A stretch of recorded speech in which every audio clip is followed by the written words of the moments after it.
This to express his few words about this NPR, CA, NRC. I humbly request to Sri Rajaratnam Ambedkar ji, who is the great grandson of the Constitution of the father of Constitution, Sri Baba Saheb B.R. Ambedkar. So I humbly request to Sri Rajaratnam Ambedkar Sahab to come on as to express his words.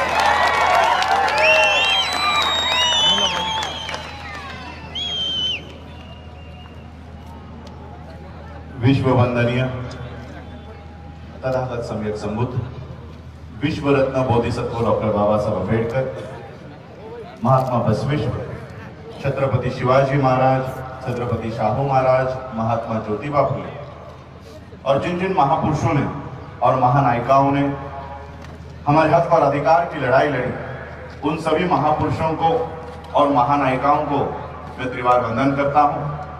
मंच पर उपस्थित आज के कार्यक्रम के अध्यक्ष श्री रायप्पा सालीमनी जी, आज के इस कार्यक्रम में उपस्थित भंते मेहतापाल जी, पूज्य श्री ज्ञान प्रकाश स्वामी जी, मंच पर उपस्थित श्री हनामे गौड़ा बिरंकाल जी, अजय यलसांगीकर जी, मंच पर उपस्थित सभी मान्यवर और यहाँ पर उपस्थित मेरे भाइयों को, बहनों को और माताओं को राजरत्न अम्बेडकर का जय भीम। अभी हमारे भाई ने, साथी ने कहा कि संविधान, राजरत्न अम्बेडकर जी के मुंह से सुनना चाहते हैं कि संविधान क्या है। मैं आपको पूरे 395 आर्टिकल्स का एक निचोड़ देना चाहता हूं। एक, बाबा साहब अम्बेडकर जी के जीवन में जो घटना घटित हुई, उस घटना से पूरा संविधान क्या है यह आपको बताना चाहता हूं। देखो, यह संविधान इस देश में लागू हुआ 26 जनवरी 1949। इस दिन को हम लोग प्रजासत्ताक दिन कहते हैं, क्योंकि इस दिन से संविधान का कानून इस देश से शुरू हुआ। 26 जनवरी 1949 से पहले तक इस देश में मनुस्मृति का कानून हुआ करता था।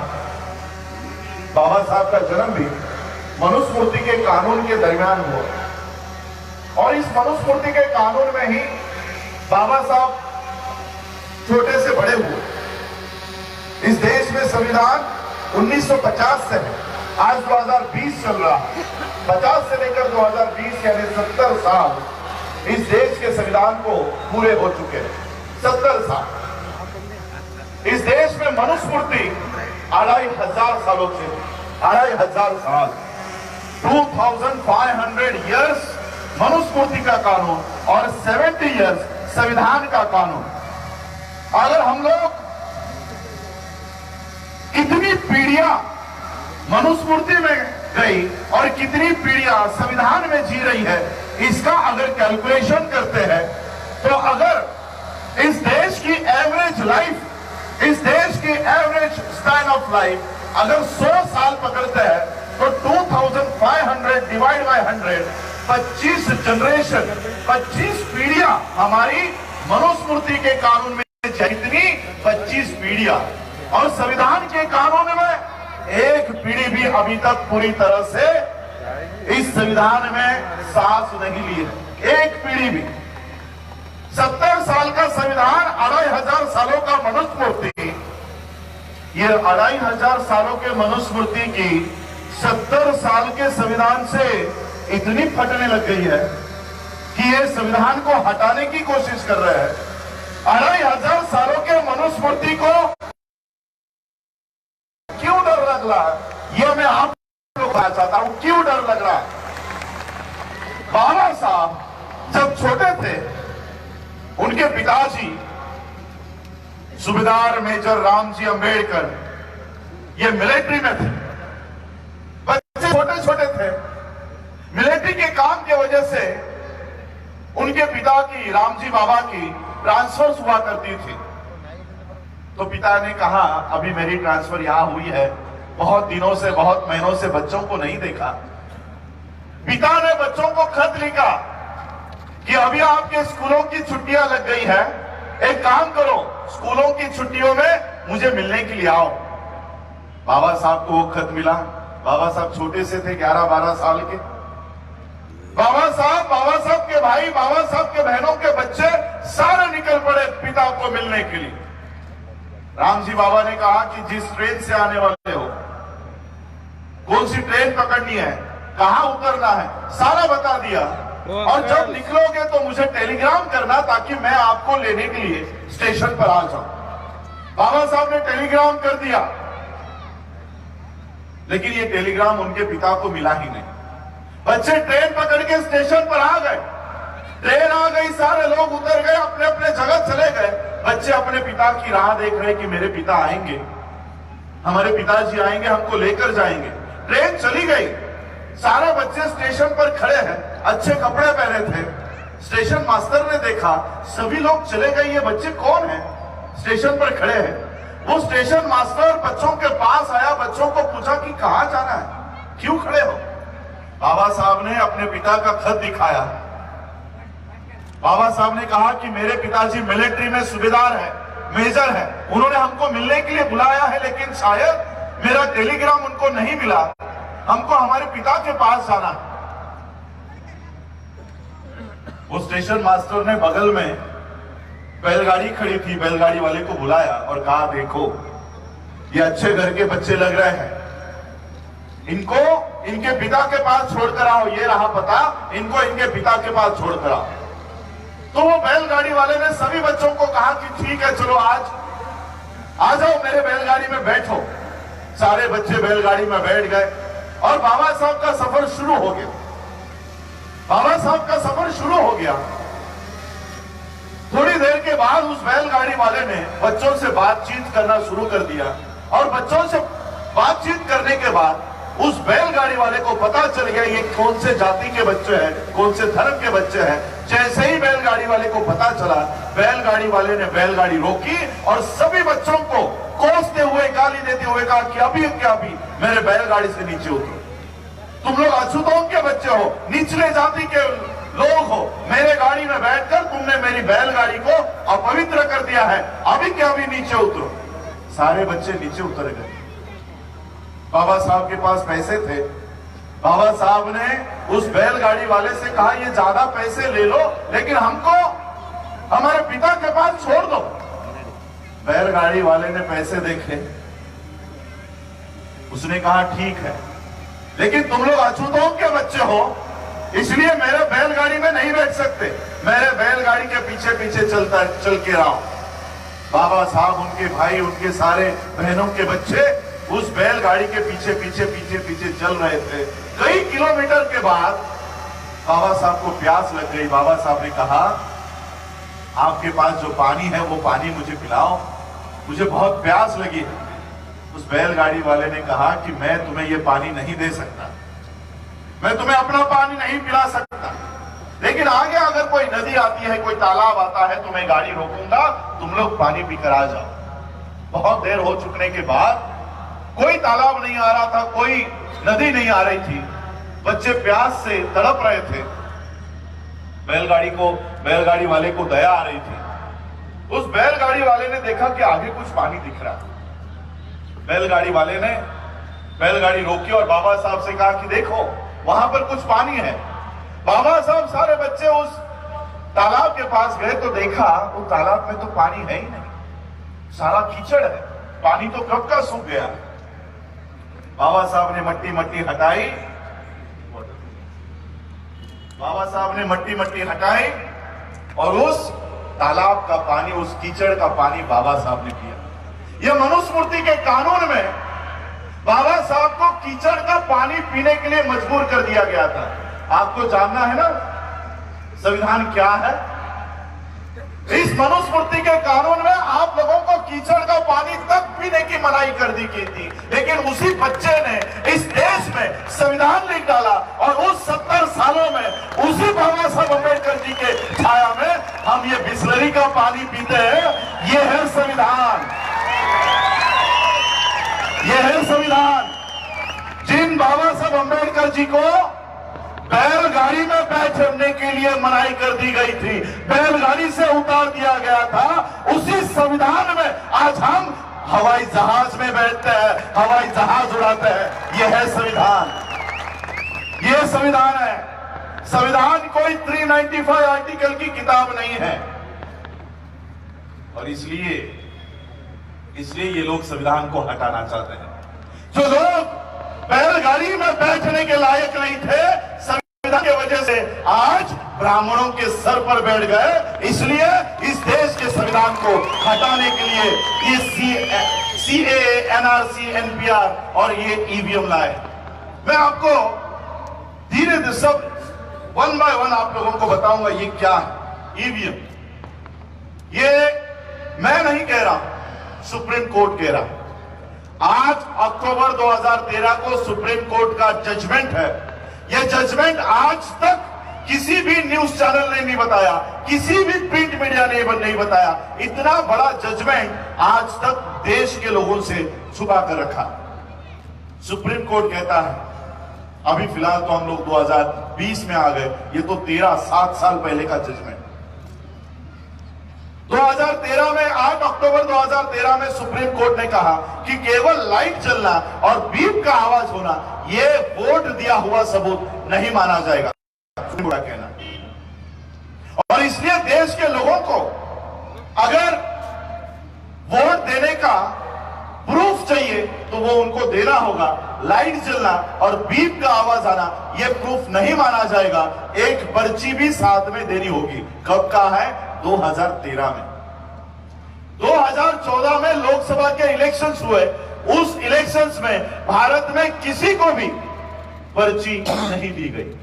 सुप्रीम कोर्ट ने कहा है कि आपको पर्ची देनी है, फिर भी भारत में इलेक्शन कमीशन ऑफ इंडिया ने किसी को भी कोई पर्ची नहीं दी। विदाउट वीवीपैट इस देश में 2014 में इलेक्शंस हुए। इलेक्शंस होने के बाद मोदी प्राइम मिनिस्टर बने। उसके बाद जब 2019 की इलेक्शन आई तब सुप्रीम कोर्ट में बहुत सारे लोगों ने याचिका दायर की कि हम लोगों को पेपर रिसीट नहीं मिली। 2019 में इलेक्शन कमीशन ने कहा कि ठीक है, इस बार सभी लोगों को पर्ची दी जाएगी। अभी जो इलेक्शंस हुई सब लोगों को वीवीपैट मिला। सब लोगों ने बटन दबाते ही एक कागज की पर्ची बाहर आई और वो बॉक्स में गिर गई। सबके साथ ये हुआ। वोट लेने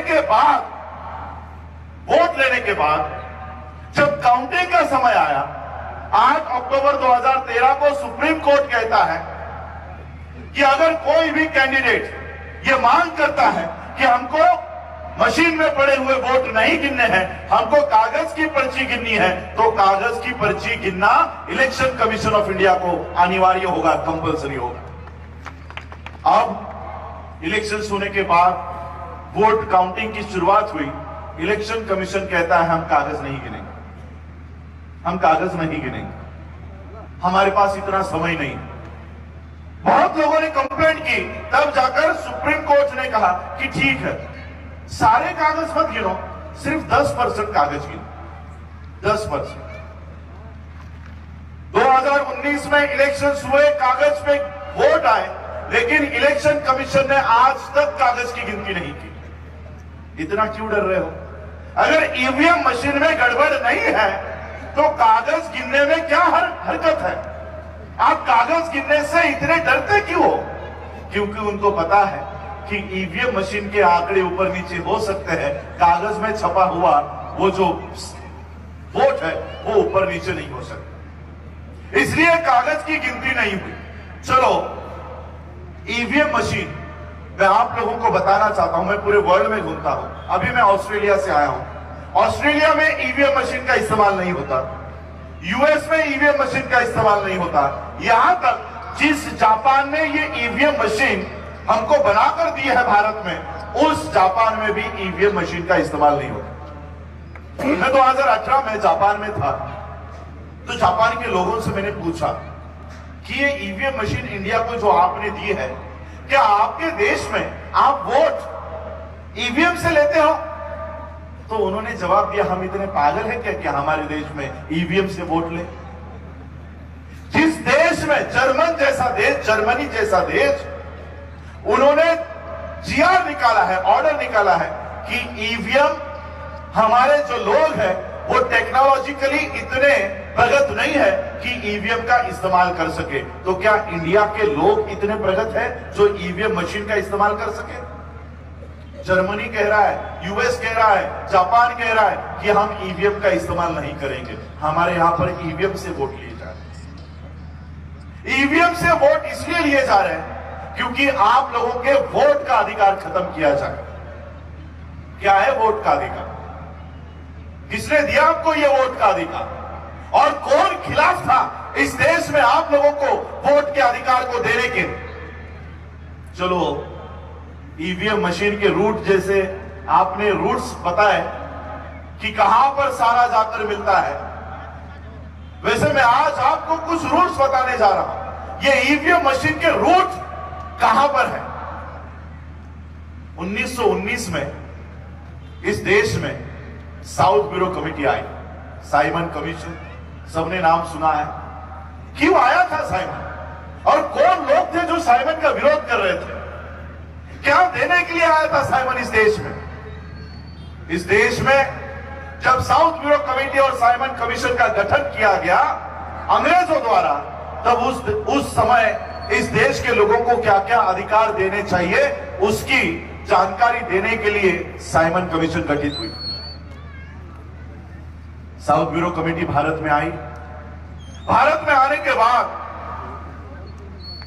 इस देश के उस समय के पॉलिटिशियंस ने साइमन कमीशन को जवाब दिया और कहा कि आप इस देश में आए हो, आपका स्वागत है, लेकिन आप इस देश में जो अधिकार देने के लिए आए हो, वो अधिकार यानी वोट का अधिकार केवल 3 वर्गों को मिलना चाहिए, केवल 3 वर्गों को।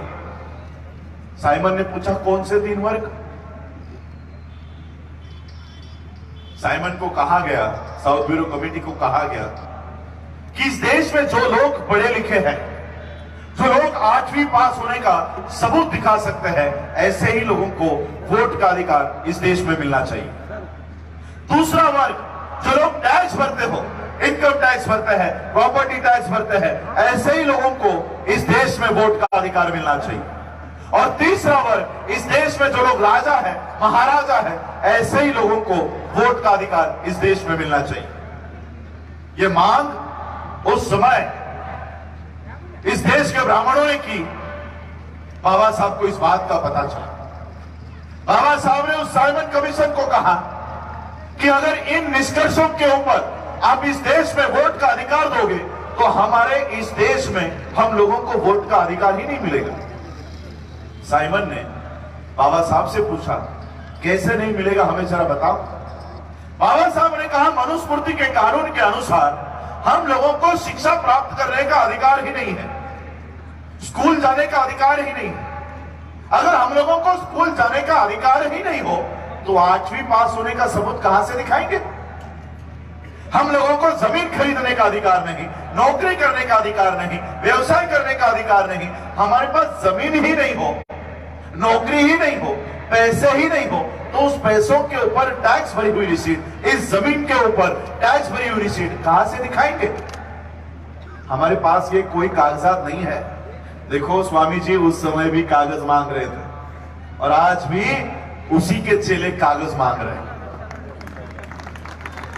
बाबा साहब ने साउथ ब्यूरो से कहा, हमारे पास ये कोई कागजात नहीं है, ये कोई कागज नहीं दिखाएंगे, ये कोई कागजात हमारे पास नहीं है, इनकम टैक्स की रिसीट, 8वीं पास होने का सबूत कोई नहीं है। तो साउथ ब्यूरो ने पूछा, तो फिर कैसे देंगे, कैसे देंगे आप लोगों को वोट का अधिकार? बाबा साहब ने कहा, हम इस देश में जन्म लिए, ये देश हमारा है, इसलिए आपको इस देश में अगर वोट का अधिकार देना है तो वो आप हमारी उम्र के आधार पर दीजिए। बाबा साहब की इस बात को साउथ ब्यूरो कमेटी ने माना और इस देश में एडल्ट फ्रेंचाइज नाम का आर्टिकल तैयार किया।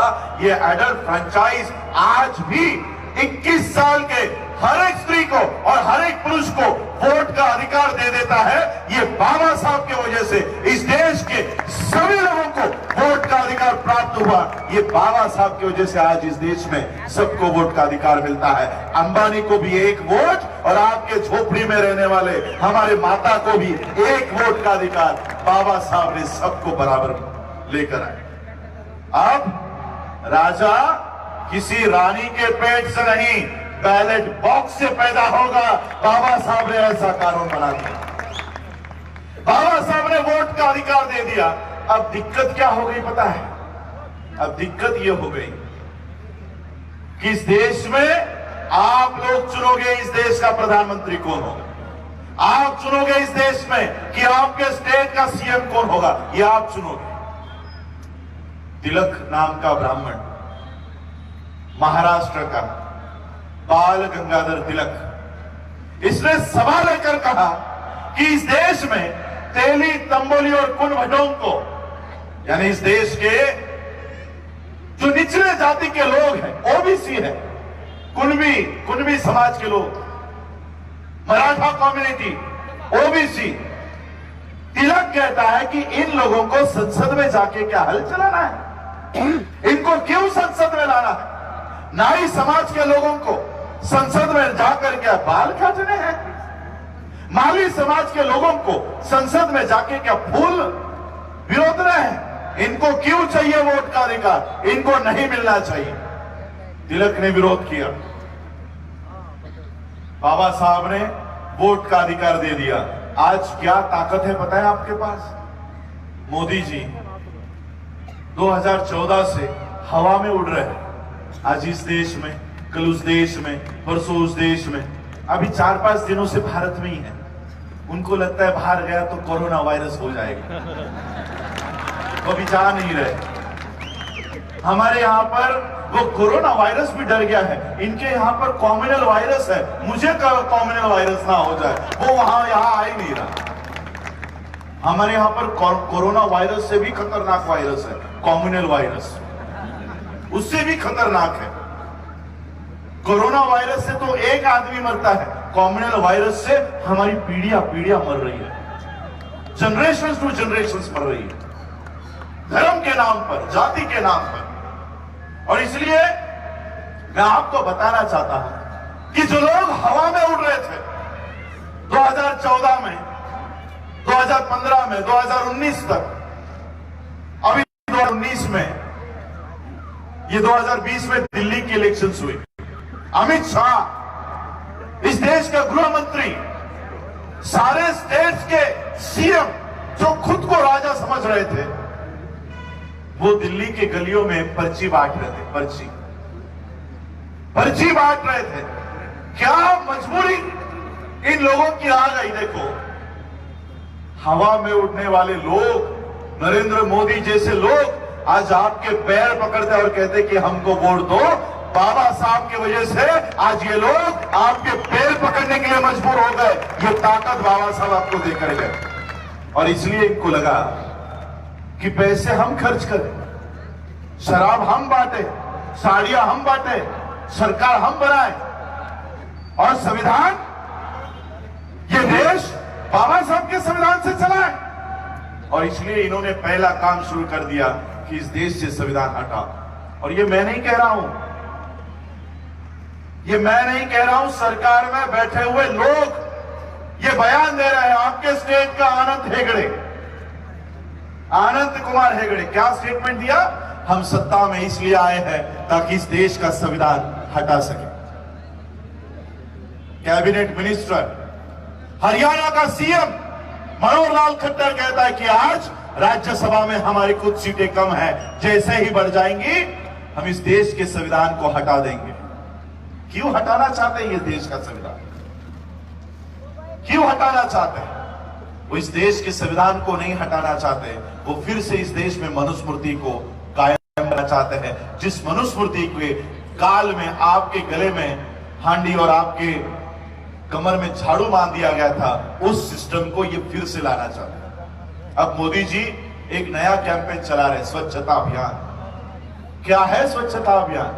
आपको लगा हाथ झाड़ू लेकर रास्तों पे कचरा साफ करना है, बिल्कुल नहीं। ये हाथ में झाड़ू लेकर रास्तों पर कचरा साफ करने का अभियान स्वच्छता अभियान नहीं है।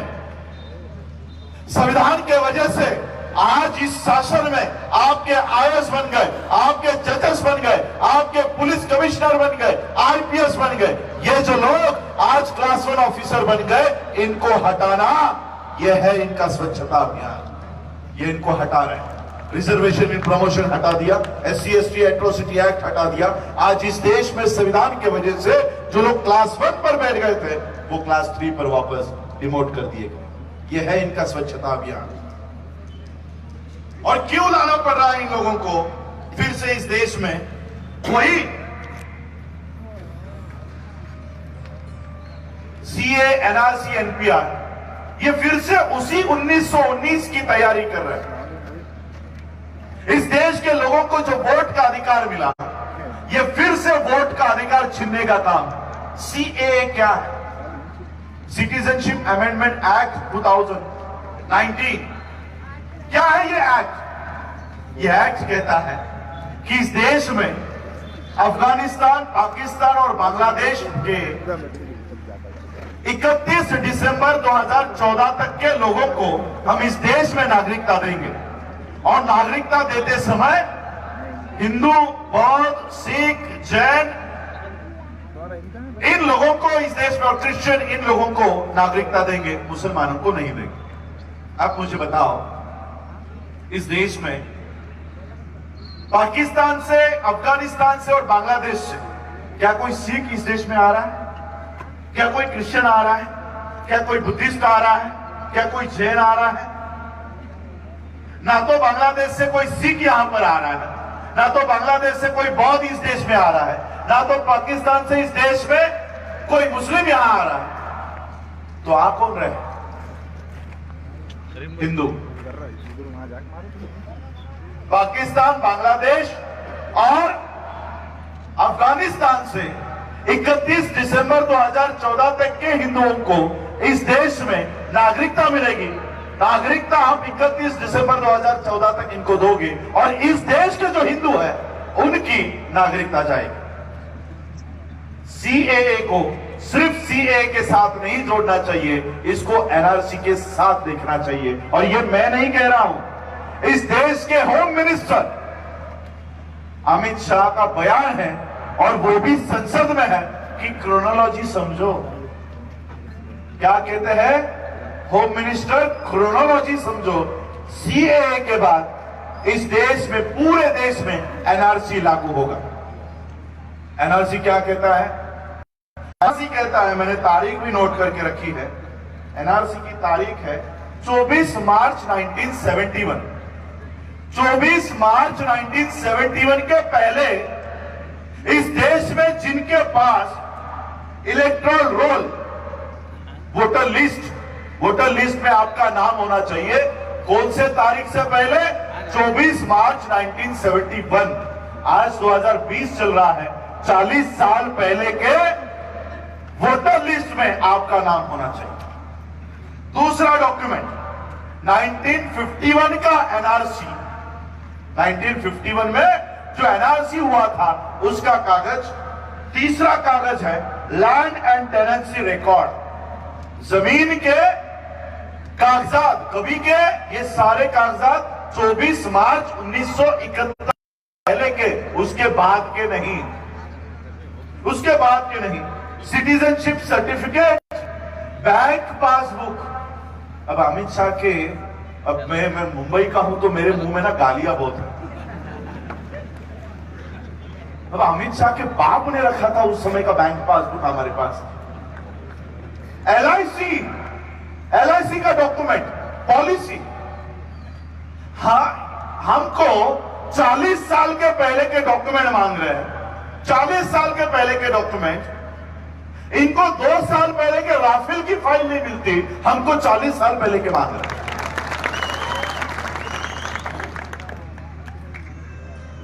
40 साल पहले के डॉक्यूमेंट किनके किनके पास है बताओ मुझे। हाथ ऊपर करो कि 1971 के पहले के ये जो डॉक्यूमेंट मैंने आपको बताया ये हमारे पास है। हाथ ऊपर करो, है कोई? किसी का भी हाथ ऊपर नहीं जा रहा। मेरे पास नहीं है, हमारे पास नहीं है। क्या ये कानून सिर्फ मुसलमानों के खिलाफ है? ये कानून हर वो भारतीय के खिलाफ है। ये कानून में सबसे ज्यादा बाहर जाएंगे इस देश का शेड्यूल कास्ट, इस देश का शेड्यूल ट्राइब, इस देश का ओबीसी, इस देश का मुस्लिम, बौद्ध, क्रिश्चियन सभी जाएंगे। ब्राह्मण नहीं जाएगा। क्यों? सरकार उन्हीं की है। एक रात में कागज दे देंगे। जैसे एक रात में मोदी जी की बीए की सर्टिफिकेट आ गई, वैसे एक रात में ब्राह्मणों के भी सर्टिफिकेट आ जाएंगे। ये कानून इस देश के सभी नागरिकों के खिलाफ है। ये अगर हमसे डॉक्यूमेंट मांग रहे हो 24 मार्च के पहले के, 1971 के पहले के, और बाहर से आए हुए लोगों को 31 दिसंबर 2014 तक बिना किसी डॉक्यूमेंट के नागरिकता मिलेगी। अब आपको बताता हूं ये असली चीज है क्या। सीए, एनआरसी, एनपीआर असली में है क्या? जैसे आनंद हेगड़े ने कहा, जैसे मनोहर लाल खट्टर ने कहा, हमारे सीएम का, हमारे महाराष्ट्र का एक सीएम था देवेंद्र फडणवीस, इसने एक स्टेटमेंट दिया था कि इस देश में राजतंत्र के ऊपर, लोकतंत्र के ऊपर धर्म सत्ता होनी चाहिए। इसका दूसरा कहना है कि इस देश को हिंदू राष्ट्र बनाना। अब इनकी प्लानिंग देखो क्या है। 24 मार्च 1971 के पहले अगर आपके पास कोई डॉक्यूमेंट नहीं है तो आप लोग उसी दिन से अप्रैल महीने में ये गणना शुरू हो जाएगी। उस दिन में आप लोगों के पास अगर ये डॉक्यूमेंट नहीं है तो आपके आगे एक डी लिखा जाएगा। डी, अल्फाबेट डी, इंग्लिश का। उस डी का मतलब है डाउटफुल सिटीजन, संदिग्ध नागरिक। और जिस दिन से आपके नाम के आगे डी, उसी दिन से इस देश में आपके सारे अधिकार चले जाएंगे। उस दिन से आपको इस देश में वोटिंग राइट नहीं होगा, एजुकेशन राइट नहीं होगा, इस देश में किसी भी हेल्थ पॉलिसी में आपका राइट नहीं होगा, कोई अधिकार आपको नहीं होगा, कोई भी अधिकार नहीं होगा। 24 मार्च 1971 के पहले अगर कोई इस देश में यह डॉक्यूमेंट नहीं दिखा सकता तो उसके सारे अधिकार चले जाएंगे और बाहर से 31 दिसंबर 2014 तक के सारे हिंदुओं को इस देश में लाया जाएगा। आज आप लोग खुद को हिंदू समझते हो तो आपको पूछना चाहिए मोदी जी से कि हम लोग कहां जाएंगे। इन बाहर के हिंदुओं को आपको चिंता है और देश के हिंदुओं की आपको चिंता नहीं है। ये कोई हिंदू और मुसलमान का किस्सा नहीं है। ये कोई अफगानिस्तान, पाकिस्तान और बांग्लादेश से हिंदू नहीं ला रहे। ये 30 करोड़ नए वोटर्स इस देश में ला रहे हैं। ये सारा जुड़ा है आपके वोटिंग राइट से। साक्षी महाराज आपको नाम पता होगा, मिनिस्टर, ये संसद में है। क्या कहते हैं साक्षी महाराज? 2019 की आखिरी इलेक्शन है, इसके बाद कोई इलेक्शन नहीं होगी। ईवीएम का इस्तेमाल करके इन्होंने फेंक भी दिया है। अब ईवीएम का इस्तेमाल नहीं होगा, अब इस्तेमाल होगा एनआरसी का। हमने तो ईवीएम के खिलाफ यूनाइटेड नेशंस में आवाज उठाई, यूनाइटेड नेशन में पिटीशन दायर की कि किसी भी प्रगत देश में ईवीएम का इस्तेमाल नहीं होता। तो भारत क्यों ईवीएम को लोगों के ऊपर थोप रहा है? इस साल, इस 2020 में जब सितंबर अक्टूबर में यूनाइटेड नेशन जनरल असेंबली का गठन होगा, उस समय यूनाइटेड नेशन में भारत का ईवीएम का मुद्दा वहां पर रखने जा रहे हैं। मोदी जी को पता है कि शायद यूनाइटेड नेशन से ईवीएम बैन हो सकती है, इसलिए उन्होंने अब वोट लेने का तरीका ऐसा कर दिया है जो तिलक ने कहा था कि इस देश में तेली, तंबोली और कुर्बटों को वोटिंग राइट्स नहीं मिलने चाहिए, वही काम आज मोदी जी ने आगे कर दिया है। आप लोगों को अब वोटिंग राइट्स नहीं होगा। अब आपके वोट्स के लिए कोई भी रास्तों के ऊपर नहीं आएगा।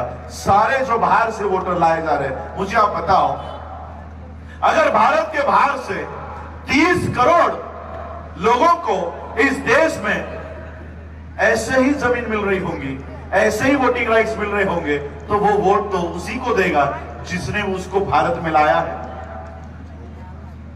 30 करोड़ लोग हमेशा के लिए बीजेपी का बटन दबाते रहेंगे, बीजेपी का बटन दबाते रहेंगे। और आप जो लोग हैं जो बीजेपी को सत्ता से हटा सकते हो, वो 2024 में आपके पास वोटिंग राइट ही नहीं होगा।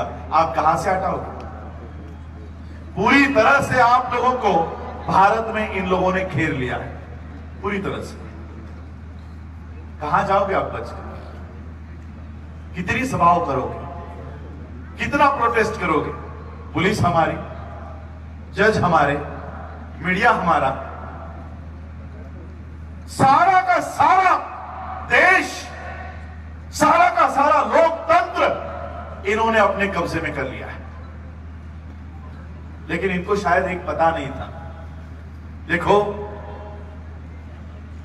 आज इस देश के संविधान को बनाने में जितना बाबा साहब का रोल है, बाबा साहब जब संविधान सभा में जाने की तैयारी कर रहे थे, तब बाबा साहब को आकर कहा गया कि बाबा साहब, हमें पता चला है कि आप संविधान सभा में जाने की तैयारी कर रहे हो, इस देश का संविधान लिखने की तैयारी कर रहे हो, लेकिन हम आपको संविधान सभा में आने ही नहीं देंगे। संविधान सभा की दरवाजे ही नहीं, हमने खिड़कियां भी आपके लिए बंद रखी है, हम आपको संविधान सभा में आने ही नहीं देंगे। उस समय इस देश के मुसलमानों ने बाबा साहब को पश्चिम बंगाल में बुलाया और वहां से बाबा साहब को चुनकर संविधान सभा में भेजा।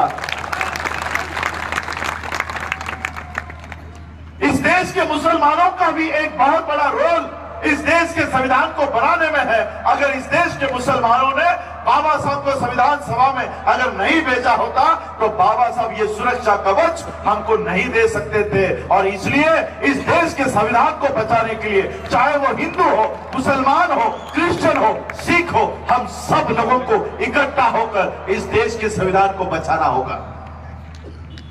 इस देश के संविधान को बचाना होगा। इस देश के लोगों को लग रहा था, सरकार में बैठे हुए लोगों को लग रहा था कि हम आसानी इस देश के संविधान को बदल देंगे। आरएसएस पूरे का कब्जा पूरे भारत के लोकतंत्र पर कर देंगे। शायद उनको पता नहीं था,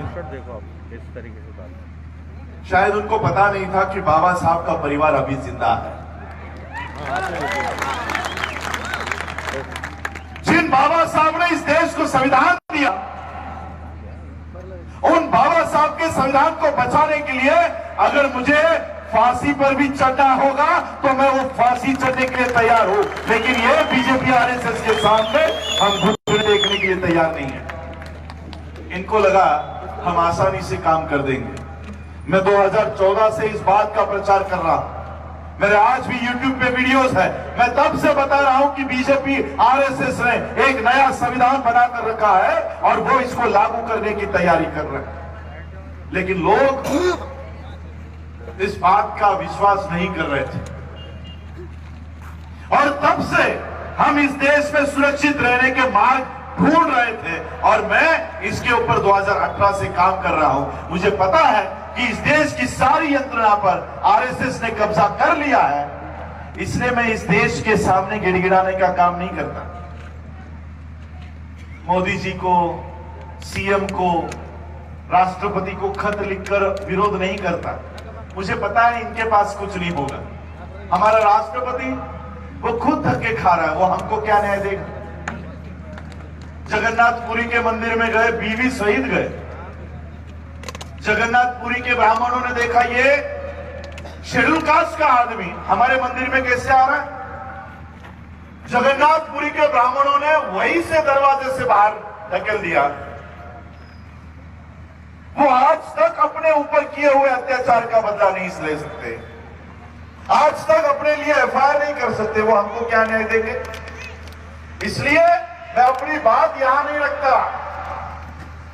27 सितंबर 2019 को मोदी जी संयुक्त राष्ट्र में अपना भाषण देने जा रहे थे। इस बात की खबर हमको 3 महीने पहले ही लग गई थी। मैंने संयुक्त राष्ट्र के सामने ही, मोदी जी के सामने ही विरोध प्रदर्शन का कार्यक्रम आयोजित किया।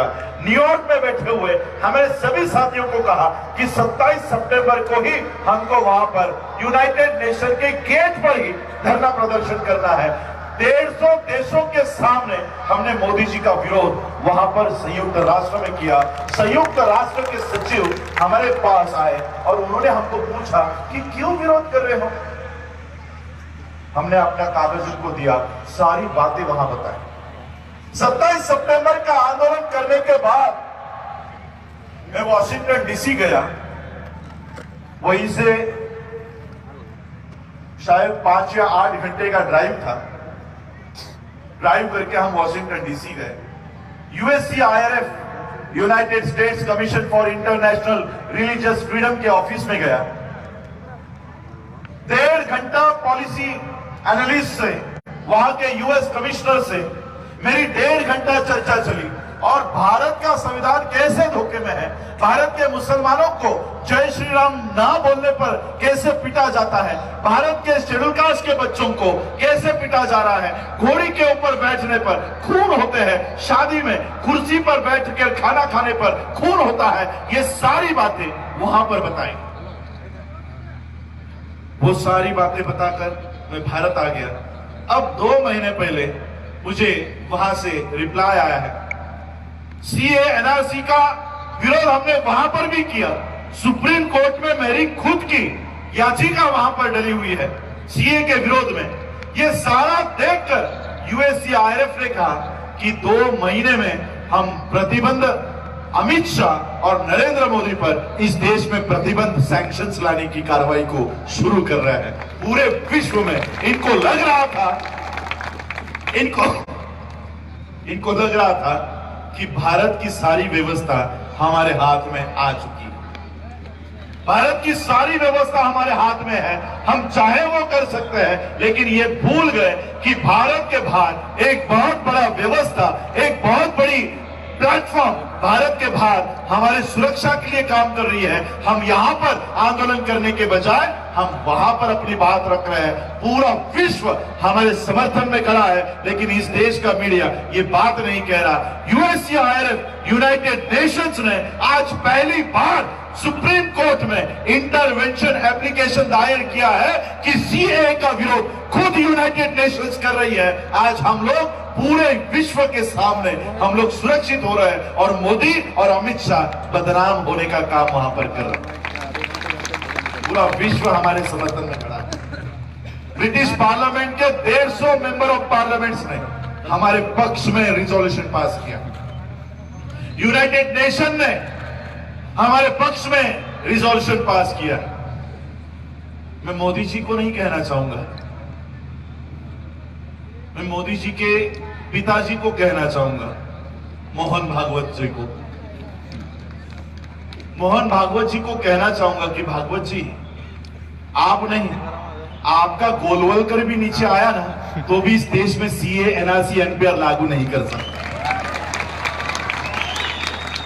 आपके दादा परदादा को नीचे बुलाओ, वो भी इस देश में सीए एनपीआर एनआरसी लागू नहीं कर सकते।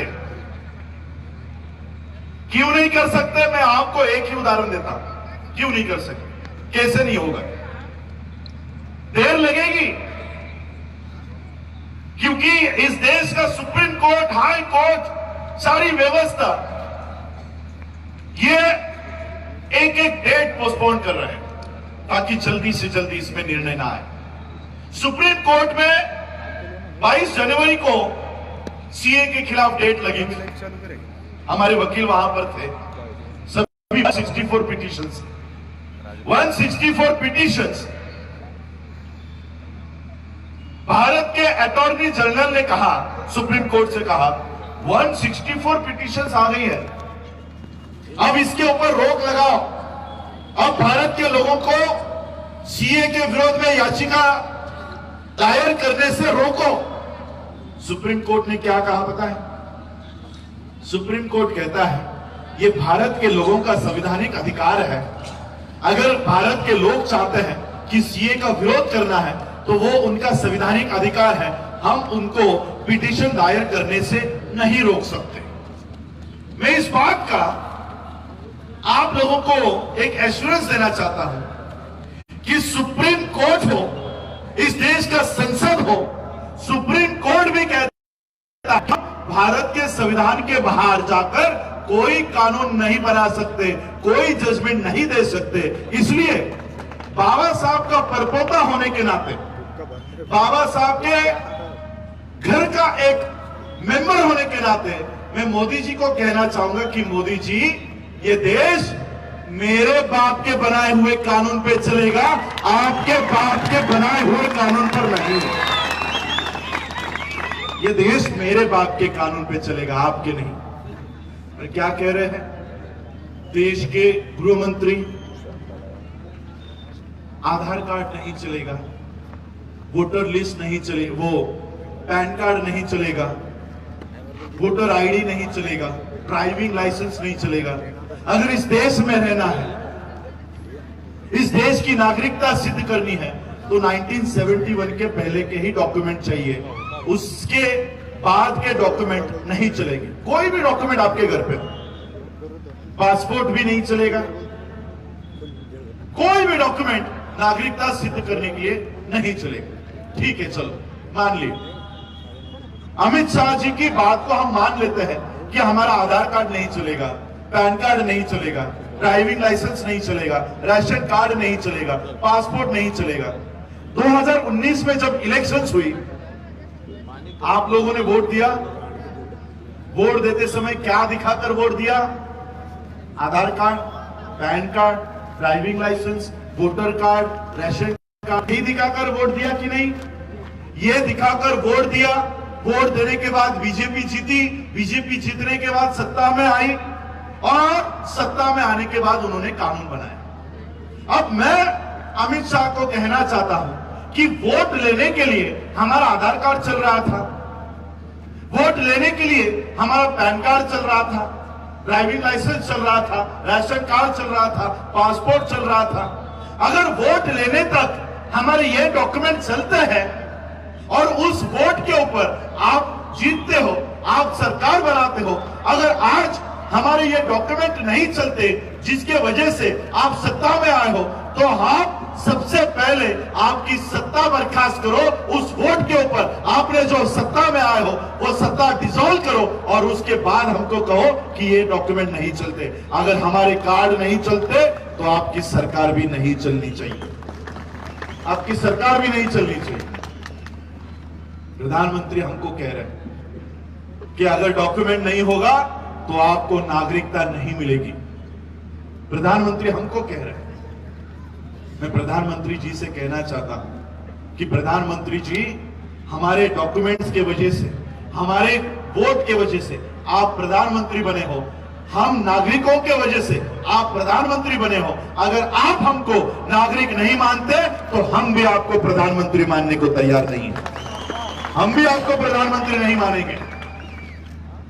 और देखो, इस देश की समस्या केवल मोदी को हटाने के या अमित शाह को हटाने से नहीं सुलझे। इस देश की समस्या बीजेपी को हटाने से नहीं होगी। इस देश में अगर सही में आप समस्या मुक्त होना चाहते हो, एक मोदी हटाओगे, क्या कर लोगे आप लोग? एक मोदी हटाओगे, दूसरा मोदी आकर बिठा देंगे, अमित शाह बिठा देंगे, योगी बिठा देंगे। एक अमित शाह हटाएंगे, दूसरा बिठा देंगे।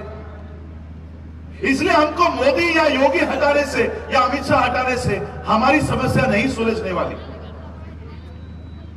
बल्कि मोदी जैसे मानसिकता के लोग, अमित शाह जैसे मानसिकता के लोग जिस फैक्ट्री में तैयार होते हैं, हमको उस फैक्ट्री को तबाह करना होगा, उस फैक्ट्री को हटाना होगा, उस आरएसएस को हटाना होगा। और ये पिटीशन हमने यूएन में डाली है। हाँ बोलो। एक पिटीशन हमने डाली थी ईवीएम के खिलाफ कि ईवीएम को बैन करो। अब दूसरी पिटीशन डाली है आरएसएस को बैन करो। आरएसएस ये आतंकी संगठन है, ये सारे प्रूफ के साथ हमने यूएन में डाला हुआ है। सारे प्रूफ है हमारे पास, सारे प्रूफ। आजादी के बाद 3 बार आरएसएस को बैन किया गया है।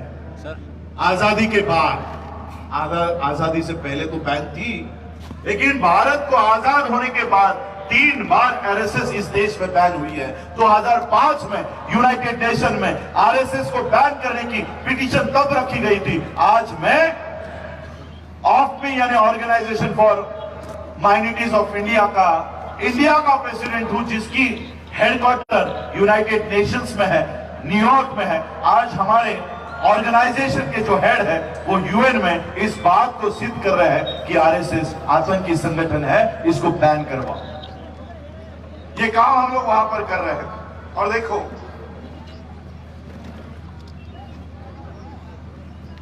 इस देश में अमित शाह कह रहे हैं कि 100 करोड़ लोग घुसपैठिए हैं। एक तो नहीं, 100 करोड़। इस देश की लोक संख्या कितनी है? 132।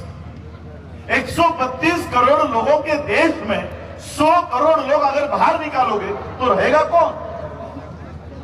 सिर्फ अंबानी, अडानी, उनकी परिवार, बनिया, ठाकुर। बाकी इस देश का मुस्लिम, शेड्यूल कास्ट, सभी लोगों को ये देश में डिटेंशन कैंप में डालने वाले। आपके स्टेट में तो शायद डिटेंशन कैंप तैयार भी हो गया। डिटेंशन कैंप, कर्नाटक का पहला डिटेंशन कैंप, पूरे देश भर का पहला डिटेंशन कैंप कर्नाटक में तैयार हुआ। ऐसे ही इस बड़े ग्राउंड में कितनी देर बैठ सकते हो आप लोग? आपको तो बैठने के लिए कुर्सियां है। उस डिटेंशन कैंप में ना कुर्सी होगी, ना लाइट होगी, ना पंखा होगा। कितनी देर बैठ सकते हो? सालों साल बैठना होगा। जब तक नागरिकता सिद्ध नहीं करते तब तक बैठना होगा। आसाम में जाकर देखो, आसाम का जज, आसाम का एमएलए, आसाम का आर्मी आज डिटेंशन कैंप में डाल दिए गए हैं। उनको नहीं छोड़ा, आपको छोड़ने वाले हैं। अप्रैल महीने से आएंगे, अप्रैल महीने से 1 अप्रैल से आपके घरों पर आएंगे, आपके लिए पर्चे लेकर आएंगे, आपकी जानकारी लेकर जाएंगे। और जिस दिन आपके पास ये कागज नहीं होंगे, आप उसी दिन से नागरिक नहीं होंगे। देखो, हम लोग जब रास्तों से चलते हैं, कर्नाटक में आते हैं, अलग अलग राज्यों में जाते हैं, तो एक बोर्ड लगाया होता है। एक बोर्ड होता है, कर्नाटक में आपका स्वागत है, हार्टली वेलकम टू कर्नाटका। मैं आप लोगों को कहना चाहता हूं कि एक बोर्ड अपने अपने बस्तियों में भी एक बोर्ड लगा दो, एक बोर्ड लगा दो।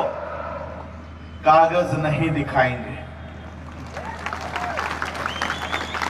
कागज दिखाने के लिए कागज होने भी तो चाहिए, कागज तो होने चाहिए। कागज है ही नहीं तो दिखाएंगे कागज। और ये हमको कहेंगे कि कौन देश में रहेगा और कौन देश में नहीं रहेगा। तो तुम्हारे बाप का देश है। इस देश की आजादी के लिए हमारे पूर्वज लड़े। इस देश में आज भी जब नमाज पढ़ी जाती है तो इस देश का मुसलमान सबसे पहले इस धरती को चूमता है, इस देश के धरती को अपना माता चूमता है। और ये हमको कहेंगे कि ये देश में कौन रहेगा और कौन नहीं रहेगा। आपने एक बात पूछी थी, संविधान क्या है? क्या है संविधान? मैं आपको और एक किस्सा बताना चाहता हूं कि संविधान जिसको हम बचाने की बात कर रहे हैं, ये केवल एक जाति, एक धर्म के लोगों की बात नहीं है। क्या है संविधान? संविधान लागू होने से पहले हम जिस जाति में जन्मे, वही जाति का काम हमारे लिए थोप दिया गया था। अगर चमार जाति में जन्मे हो तो सिर्फ बूट पॉलिश करनी है, चाहे वो कितना भी पढ़ लिख जाए, लेकिन बूट पॉलिश करने के अलावा वो कोई काम नहीं कर सकता। ना ही समाज में अगर जन्म लेते हैं, ना ही जाति में जन्म लेते हैं, सिर्फ बाल ही काटने हैं, कितने भी गुणवत्ता हमारे पास हो, हम दूसरा काम नहीं कर सकते थे। संविधान लागू होने से पहले जिस जाति में जन्मे उसी जाति में मरना होगा। आपकी पीढ़ियों दर पीढ़ी कोई जाति से बाहर नहीं जा सकता था। बाबा साहब ने क्या कर दिया पता है?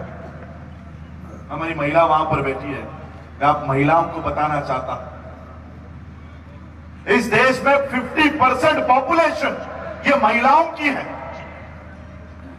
जिस तरह शाहीन बाग में इस देश की मुस्लिम औरतें दादा दादी नानी बैठी है, हमारी उन औरतों के साथ हमारी भी औरतें उसमें शामिल होनी चाहिए।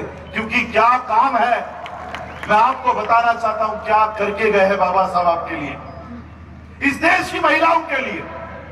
आपके सपने तक बाबा साहब बदल दे, सपने बदल दिए बाबा साहब ने आपके। संविधान लागू होने से पहले हमको, हमारे औरतों को क्या सपने आते थे पता है? अगर हमारी चमार जाति की स्त्री होती, गर्भवती स्त्री होती, तो उसको सपना आता था 8वें महीने में 9वें महीने में सपना आता था कि मेरे पेट में जो बच्चा है ये आज 9 महीने का है, 8 महीने का है। चमार जाति के स्त्री को सपना आता था कि सामने के पेड़ के नीचे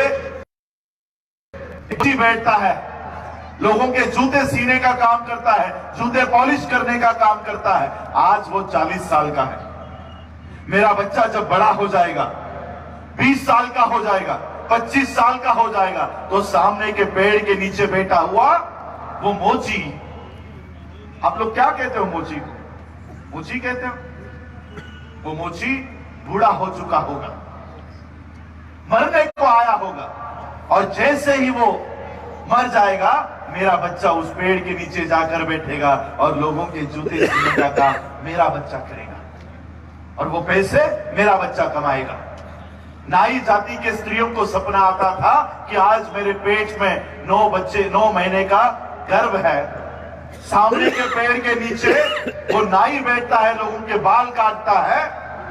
आज वो 40 साल का हो गया है, आज वो 40 साल का है। मेरा बच्चा जब 20 साल का हो जाएगा, 25 साल का हो जाएगा, तब वो बूढ़ा हो चुका होगा, और मेरा बच्चा जाकर उस पेड़ के नीचे बैठकर लोगों के बाल काटेगा, और वो पैसे मेरा बच्चा कमाएगा। बाबा साहब ने इस देश को संविधान दे दिया। अब हमारे महिलाओं को क्या सपने आते हैं पता है? अब हमारे महिलाओं को सपना आता है, नाई जाति की, चमार जाति की, किसी भी जाति की हो, किसी भी धर्म की हो, हमारी महिलाओं को सपना आता है कि आज मेरा बच्चा मेरे पेट में है, 9 महीने का है। सुप्रीम कोर्ट का जज आज 40 साल का हो चुका है। सुप्रीम कोर्ट का जज जब 60 साल का हो जाएगा तब मेरा बच्चा 20-25 साल का हो चुका होगा, और जैसे ही सुप्रीम कोर्ट का जज रिटायर हो जाएगा मेरा बच्चा जाके उस सुप्रीम कोर्ट के जज की कुर्सी पर बैठेगा। बाबा साहब ने इस देश के लोगों को आने वाले सपने तक बदल दिए हैं। हम लोग बाबा साहब के संविधान की वजह से आज सुप्रीम कोर्ट के जज की कुर्सी पर जाकर बैठ गए, आईएएस बन गए, आईपीएस बन गए, पुलिस ऑफिसर बन रहे हैं।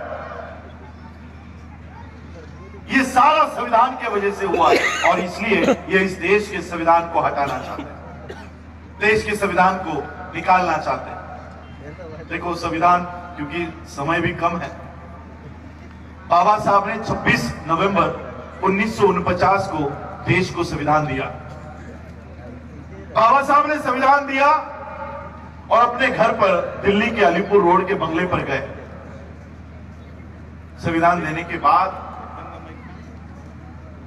अपने घर गए, अपने कुर्सी पर बैठे, आंखें बंद कर ली। आंखें बंद करके बाबा साहब कुछ सोच रहे थे। सोचते सोचते उनके आंखों से आंसू बहना शुरू हो गया। बाबा साहब की आंखों से आंसू आ रहे थे। बगल में बाबा साहब के सचिव खड़े थे, सेक्रेटरी खड़े थे, शंकरानंद शास्त्री। शास्त्री ने देखा कि बाबा साहब रो रहे हैं। अब शास्त्री को हिम्मत नहीं हो रही थी कि बाबा साहब को उठाऊं और पूछूं कि बाबा साहब आप क्यों रो रहे हो। शास्त्री बाबा साहब के पैरों के यहां बैठे और पैर दबाते दबाते बाबा साहब से कहा, बाबा साहब अभी आप इस देश को संविधान देकर आए हो, एक अच्छी व्यवस्था देकर आए हो, आपको किस बात का दुख है, आप क्यों रो रहे हो? बाबा साहब ने आंखें खोली, शास्त्री से कहा, शास्त्री 1917 से लेकर आज तक मेरे जीवन का जो सफर हुआ, उस सफर को मैं याद कर रहा था। ये सफर को याद करते करते मुझे मेरा बेटा याद आ गया, मेरा बच्चा याद आ गया, मेरा बेटा राजरत्न मुझे याद आ गया। मेरा जो नाम है ये बाबा साहब अंबेडकर जी के 5वें बच्चे का नाम था। मेरे पिता ने उस बच्चे की याद पर मेरा नाम राजरत्न रखा। ये बच्चा जुलाई 1926 में इसे डबल निमोनिया हो गया था। 2.5 साल की उम्र थी इसकी। उस समय बाबा साहब के पास इतने पैसे नहीं हुआ करते थे।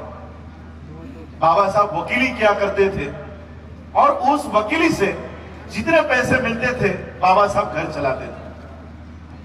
कितने पैसे मिलते होंगे पता है आपको? वकीली से, वकीली किया करके बाबा साहब का एक खत है। बाबा साहब उस खत में लिखते हैं, अपने क्लाइंट के लिए लिखते हैं, आप मेरी फीस नहीं देते हो तो ठीक है, कम से कम आने जाने का किराया तो दो। यानी उस वकीली से भी बाबा साहब को घर चलाने का खर्च भी नहीं निकलता था। ऐसे हालात में बाबा साहब का बच्चा बीमार हो गया और वो भी डबल निमोनिया। बाबा साहब हाईकोर्ट में एक केस के सिलसिले में गए थे। माता रमाई ने देखा कि बच्चे का बुखार बढ़ते जा रहा है, राजरत्न का बुखार बढ़ते जा रहा है। माता रमाई ने बाबा साहब अंबेडकर जी को एक संदेशा भिजवाया कि बाबा साहब जहां कहीं पर भी हो तुरंत घर चले आओ, तुरंत घर चले आओ। ये कार्यकर्ता हाईकोर्ट पहुंचा और बाबा साहब से कहा कि बाबा साहब आपको माता रमाई ने घर बुलाया है। बाबा साहब को जैसे ही संदेशा मिला, बाबा साहब सारा काम छोड़कर उस हाईकोर्ट के दरवाजे से तांगा करके बाबा साहब जिस चाली में रहा करते थे उस चाली के सामने आकर ये तांगा रुका। बाबा साहब अपने 10 बाय 10 के घर में उन्होंने प्रवेश किया, उस बच्चे को अपने गोद में लिया। गोद में बाबा साहब उस बच्चे को सुला रहे थे, खिला रहे थे और थोड़ी ही देर में गोद में ही बाबा साहब के उस बच्चे ने अपना प्राण त्याग कर दिया, अपना दम तोड़ दिया। बाबा साहब उस समय फूट फूट कर रोए। बाबा साहब उस समय फूट फूट कर रोए। दीवार पर सर पटक पटक कर बाबा साहब रो रहे थे। सभी कार्यकर्ता बाबा साहब को देख रहे थे कि बाबा साहब को शांत कैसे करें, कैसे शांत किया जाए। बाबा साहब का बचपन का दोस्त आगे आया। बाबा साहब को बहुत कोशिशों के बाद बाबा साहब को शांत किया। शांत करने के बाद बाबा साहब से कहा कि बाबा साहब अभी बच्चे के शरीर पर अंत्यविधि कर लेनी चाहिए। अंत्यविधि करने के लिए इसको नए कपड़े पहनाने हैं, कफन लाना है, ये सारा साहित्य लाने के लिए हमें पैसे दीजिए। जैसे ही ये शब्द बाबा साहब के कानों पर पड़े, शांत हुए बाबा साहब फिर से फूट फूट कर रोने लगे। फिर से फूट फूट कर रोने लगे।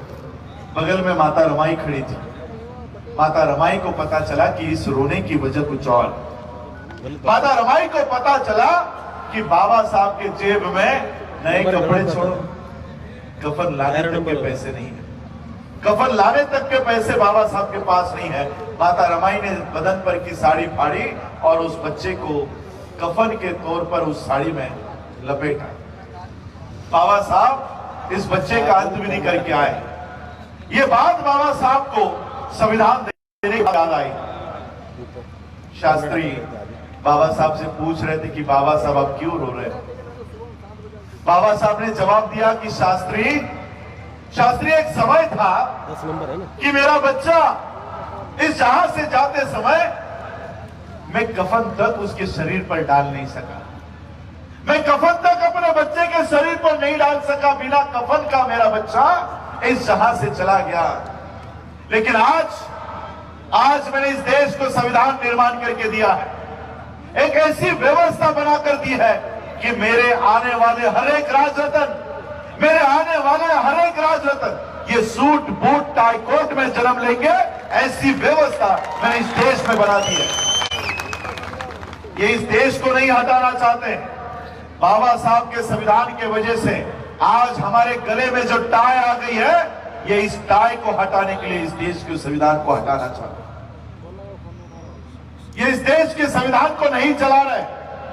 बाबा साहब के संविधान के वजह से आज जो अधिकार हमको प्राप्त हुए हैं, उस अधिकारों को जलाने का काम कर रहे हैं। और इसलिए मैं आपसे विनती करना चाहूंगा, चाहे वो हिंदू हो, चाहे वो मुस्लिम हो, सिख हो, क्रिश्चियन हो, बुद्धिस्ट हो, किसी भी जाति का हो, किसी भी धर्म का हो, अगर इस देश में आप सुरक्षित हो तो वो बाबा साहब के संविधान की वजह से सुरक्षित हो। इस देश से जैसे ही संविधान हट जाएगा, आप लोग इस देश में सुरक्षित नहीं रह पाओगे। और इसलिए मैं आप लोगों से विनती करने आया हूं कि ये सीए, एनआरसी, एनपीआर ये सिर्फ इनकी कठपुतली है। ये एक छोटा सा उनका छोड़ा हुआ हमारा ध्यान भटकाने के लिए छोड़े हुए छोटे छोटे कानून है। इनका मेन एजेंडा है इस देश में हिंदू राष्ट्र स्थापन करना। और कौन सा हिंदू राष्ट्र? क्या है हिंदू राष्ट्र? मध्य प्रदेश में जो बच्चे मारे गए, क्या वो हिंदू नहीं थे? गुजरात में जिस लड़के को शादी में घोड़ी पर बैठने पर मार डाला गया, क्या वो हिंदू नहीं था? क्या वो हिंदू नहीं है? शादी में बगल पर कुर्सी पर बैठकर खाना खाने पर मार डाला जाता है, क्या वो हिंदू नहीं है? क्या वो मुसलमान था? क्या वो क्रिश्चियन था? क्या वो सिख था? क्या वो कौन से जाति का है? क्या वो बुद्धिस्ट था? हिंदू है। तो हिंदू राष्ट्र में हिंदू को क्यों पीटा जा रहा है? हिंदू राष्ट्र में हिंदुओं को क्यों मारा जा रहा है? ये कोई हिंदू राष्ट्र स्थापन करने की बात नहीं कर रहे हैं। ये वही ब्राह्मणों का राष्ट्र, उस समय का 2500 सालों पहले का ब्राह्मण राज इस देश में लागू करने का काम कर रहे हैं। केवल ब्राह्मण राज को हिंदू राष्ट्र के नाम के पीछे छुपाते हैं। एससी, एसटी, ओबीसी के लोगों को कहते हैं कि आपका ही राज हम लोग स्थापन कर रहे हैं। हिंदू राम का राष्ट्र नहीं, ये ब्राह्मण राज इस करने की तैयारी कर रहे हैं। अगर इस देश में कोई ब्राह्मण है तो इस देश में आप लोग शूद्र हो। ये ब्राह्मण, क्षत्रिय, वैश्य और शूद्र वाली व्यवस्था इस देश में लागू करना चाहते हैं और हम लोगों को अति शूद्र बनाना चाहते हैं। 2500 सालों पहले की ये मनुस्मृति फिर से जिंदा करना चाहते हैं। और मैं आपको बताना चाहता हूं, बाबा साहब ने संविधान का आर्टिकल 13 पढ़ लो, आर्टिकल 13 संविधान का 2500 सालों की ये मनुस्मृति 26 जनवरी 1950 को बाबा साहब ने एक लाइन में हटा दी। क्या लिखते हैं पता है बाबा साहब? बाबा साहब लिखते हैं कि ये संविधान लागू होने से पहले जितने भी कानून, जितनी भी प्रथा, जितने भी इस देश में कानून है, वो मैं आज से शून्य घोषित करता हूं। एक लाइन में बाबा साहब ने 2500 सालों की मनुस्मृति को हमेशा हमेशा के लिए हटा दिया। मनुस्मृति बहुत चाह रही है कि मैं वापस आऊं, लेकिन बाबा साहब का संविधान जब तक इस देश पर है, ये मनुस्मृति वापस नहीं आ सकती। ऐसा काम बाबा साहब करके गए। आर्टिकल 14 में लिख कर गए, किसी की भी सरकार हो, कोई भी सत्ता में आए, मोदी जी को कहना चाहूंगा 303 क्या 547 सीट्स है मेंबर ऑफ पार्लियामेंट की।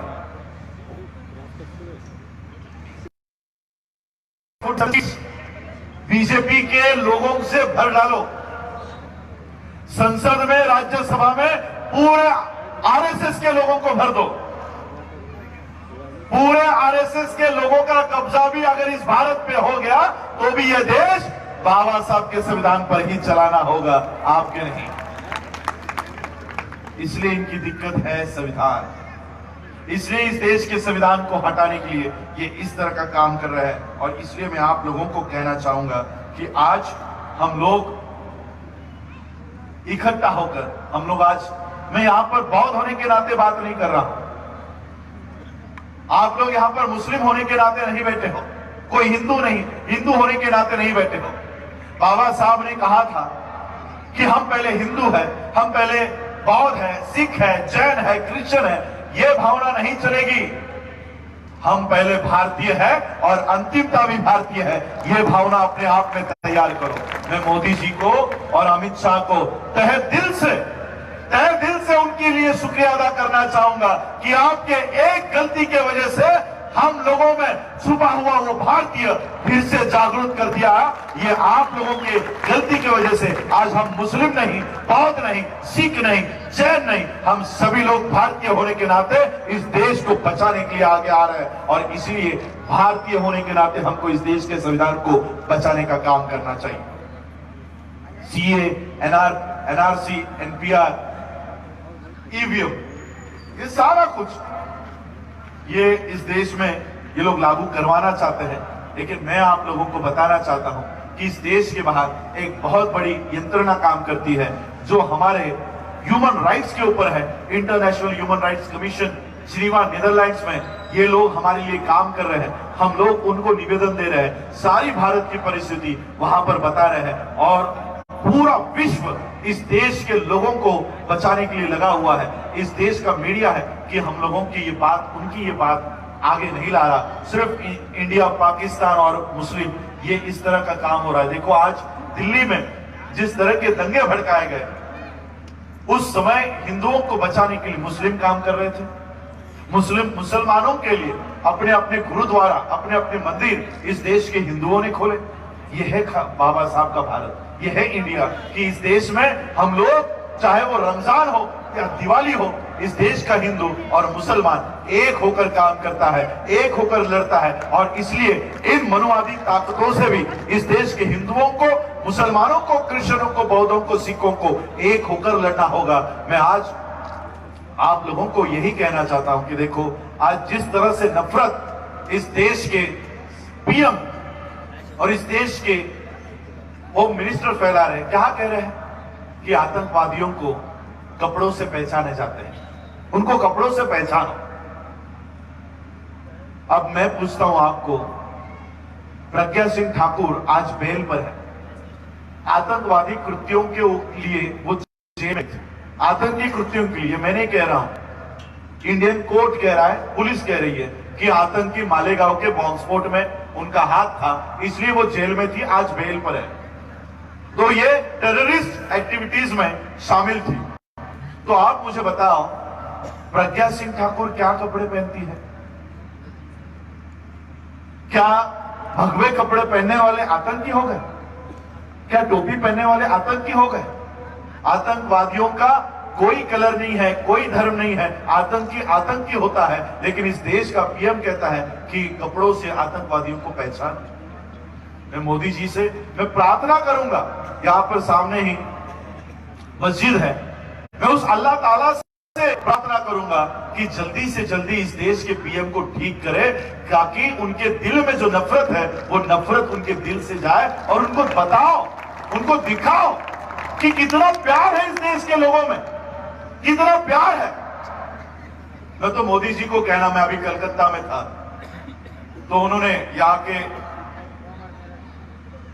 होम मिनिस्टर कह रहे थे दिल्ली में कि बटन इतने जोर से दबाओ कि शाहीन बाग के लोगों को करंट लगना चाहिए, इतने जोर से बटन दबाओ। क्यों शाहीन बाग भारत का हिस्सा नहीं है? क्या शाहीन बाग में बैठी हुई वो जो औरतें हैं, क्या वो भारतीय नहीं है? इस देश का होम मिनिस्टर इनडायरेक्टली ये नहीं कह रहा कि उन लोगों को मारो, उन लोगों को पीटो, उन लोगों को मार डालो? इतनी नफरत क्यों है आपको? और शाहीन बाग से क्यों है? मैं पीएम जी से और होम मिनिस्टर से कहना चाहूंगा, क्यों जला रहे हो भारत को नफरत की आग में? क्यों जला रहे हो भारत को नफरत की आग में? प्यार ही प्यार मिलेगा। एक बार तो आओ शाहीन बाग में, एक बार आइए शाहीन बाग में, बिरयानी भी खाकर जाइए, आकर देखिए। मैं मैं मोदी जी से कहना चाहता हूं, मोदी जी हम आपसे नफरत नहीं करते, अमित शाह हम आपसे नफरत नहीं करते, हम आपसे नफरत नहीं करते, केवल इस देश से प्यार करते हैं, इसलिए इस देश को बचाने के लिए आगे आ रहे हैं। हम आपसे नफरत नहीं कर रहे, हम इस देश से ज्यादा प्यार करते हैं, इसलिए हम इस देश को बचाने के लिए आगे आ रहे हैं। और मैं आप लोगों को कहना चाहूंगा, आज ये देश एक बहुत बड़े दौर से गुजर रहा है। अगर आज इस देश को हम नहीं बचा पाए, देखो आप लोग, मेरे दादा परदादा उस समय अंग्रेजों से लड़े थे, उस समय लड़े थे, आपके भी परदादा लड़े होंगे। हम लोगों के परदादाओं ने इस देश को आजाद करवाया, अंग्रेजों से लड़े। इसलिए मैं एक नारा देना चाहता हूं, ये लोग नारा देते हैं कि देश के गद्दारों को, हम भी एक नारा देना चाहते हैं। हमारे जैसे आज यहां पर मुस्लिम भाई बहुत बैठे हैं, तो मैं मुस्लिम लोगों के लिए, मुस्लिम लोग अपने पिता को अब्बा कहते हैं, तो मैं कहना चाहूंगा कि हमारे अब्बा लड़े थे गोरों से, अब हम लड़ेंगे चोरों से। हमारे परदादा गोरों से लड़े थे, अब हमारी बारी है, इन चोरों से हम लोगों को लड़ना है और इनको उनकी औकात बतानी है। ये कहते हैं कि देश के गद्दारों को गोली मारो, गोली मारो सालों को, लेकिन हम दिल में नफरत नहीं रखते, हम दिल में नफरत नहीं रखते। मैं आरएसएस के लोगों को कहूंगा और खास करके आप लोगों को कहूंगा, कहीं पर भी आरएसएस के लोग दिखे, क्या करना है पता है? मैं भी एक नारा देना चाहता हूं, आरएसएस के गद्दारों को, आरएसएस के गद्दारों को हमको गोली नहीं मारनी है, हमको क्या करना है? आरएसएस के गद्दारों को स्कूल भेजो, सारों को स्कूल भेजो।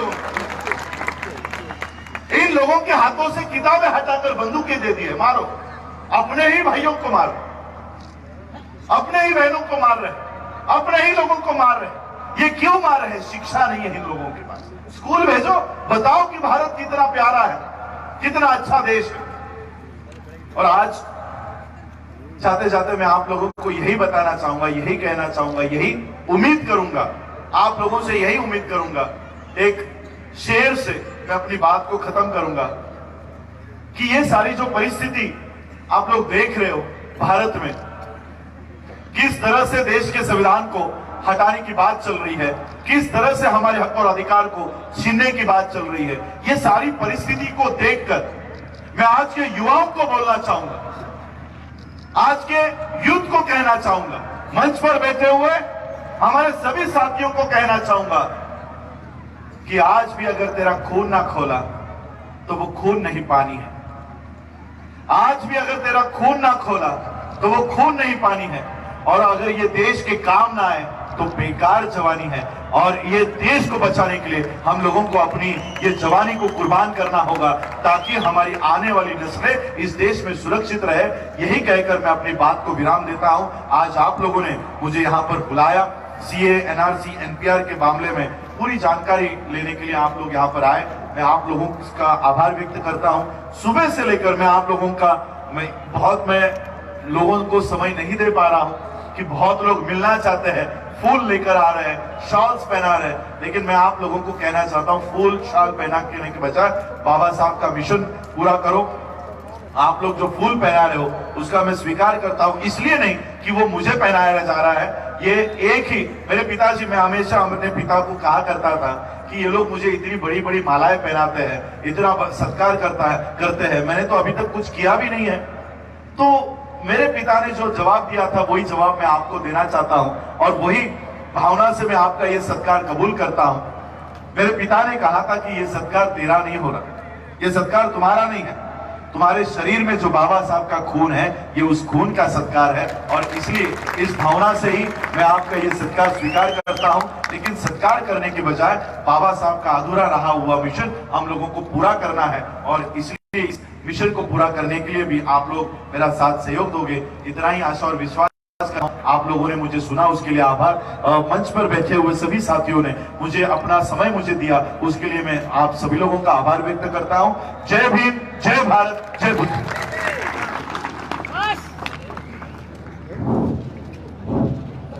ಇನ್ನು ನಡೆಯೋದಿದೆ. ದಯವಿಟ್ಟು ಯಾರು ತಮ್ಮ ತಮ್ಮ ಆಸನದಿಂದ ಎದ್ದು ಹೋಗಬಾರಂತ ನಿಮ್ಮಲ್ಲಿ ಮನವಿ